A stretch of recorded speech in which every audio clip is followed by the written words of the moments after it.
అర్జునుడిని విడిచిపెట్టలేదు ఆ కర్మఫలం, మన విడిచిపోతుంది ఇక్కడ అడ్డగోలు మనుషుల్ని. మరి ఈయన భగవద్గీత చదవలేదా, వినలేదా? భగవద్గీత చదివితే కుదరదమ్మా, ఆచరించాలి లెక్క. నువ్వు చదివితే చాలన్నమాట, చాలా తప్పుడు మాట అది. ఏం చదివి ఉపయోగం లేదు, ఆచరణలో పెట్టేవలేదు. మేము 100 మంది చదువుతాం, 100 రోజులు చదివాం, ఓవర్ యాక్షన్ అంటారు దాన్ని. మానయ్య ఓసారి చదువు చాలు, ఒకళ్ళు చదవండి. మమ్మల్ని పిలిచేది అందుకే, మేము 100 సార్లు చదువుతాం, మీరు రండి, నువ్వు చదువుకో, నేను ఎందుకు ఎక్కడ పని లేక.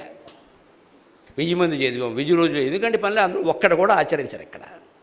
చదవడమే పుణ్యం. హనుమాన్ చాలీసా చదివితే పిల్లలు పుట్టారు. హనుమంతుడికి పుట్టలా, నీకు ఎందుకు పుడతారా? ఏం ప్రచారం ఇది? నువ్వు పిల్లలు పుట్టానుక హనుమాన్ చాలీసా? హనుమంతుడు చేసిన త్యాగం నువ్వు చేసావా? హనుమంతుడు చేసిన సేవ నువ్వు చేసావా? ఏమి చేయవా? చదువుతావు ఇక్కడ కూర్చుని. ఇక్కడ అది కూడా హిందీ, అవధి, ప్రాకృతం మనకు అర్థం కావద్దు. తులసీదాసు తప్ప అర్థం తెలియదు, ఏం చదువుతామో తెలియదు.